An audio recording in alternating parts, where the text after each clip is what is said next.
வணக்கம் நண்பர்களே, இது உங்களுடைய அன்புள்ளம்மா ஆர்சக்தி யூடியூப் சேனல். இப்போ என்ன பார்க்க வந்திருக்கோன்னா மதியான சாப்பாடு தான். மதியான சாப்பாடு என்னென்னு பார்த்தலாமா? வேறு ஒன்றும் இல்லைங்க. ஒரு தட்டு எடுத்து வச்சு அப்படியே கொஞ்சம் சம்பாச்சோறு எடுத்து வச்சு தேவைக்கு இன்னும் கொஞ்சம் சம்பாச்சோறு அப்படியே எடுத்து வச்சு என்ன கூட்டு வைக்க போகிறோன்னா பாருங்கள்.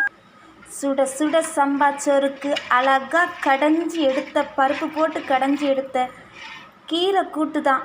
அப்படியே கடைஞ்சி எடுத்த அரைக்கீரை கூட்டை கொஞ்சமாக அப்படியே ஊற்றி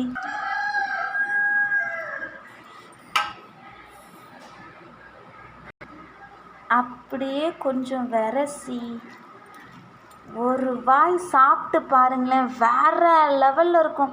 ஓகே, பிடிச்சிருந்தா லைக் பண்ணுங்கள், கமெண்ட் பண்ணுங்கள், ஷேர் பண்ணுங்கள், மறக்காமல் என்னோடய சேனலை சப்ஸ்கிரைப் பண்ணுங்கள். நன்றி. எனக்கு ரொம்ப பசிக்குது, நான் சாப்பிட போகிறேன். நீங்களும் வாங்க எங்கள் வீட்டுக்கு. உங்களுக்கும் நான் சம்பாச்சோறு கடைஞ்ச கீரை கூட்டு தரேன். சரியா? எல்லோரும் வாங்க எங்கள் வீட்டுக்கு.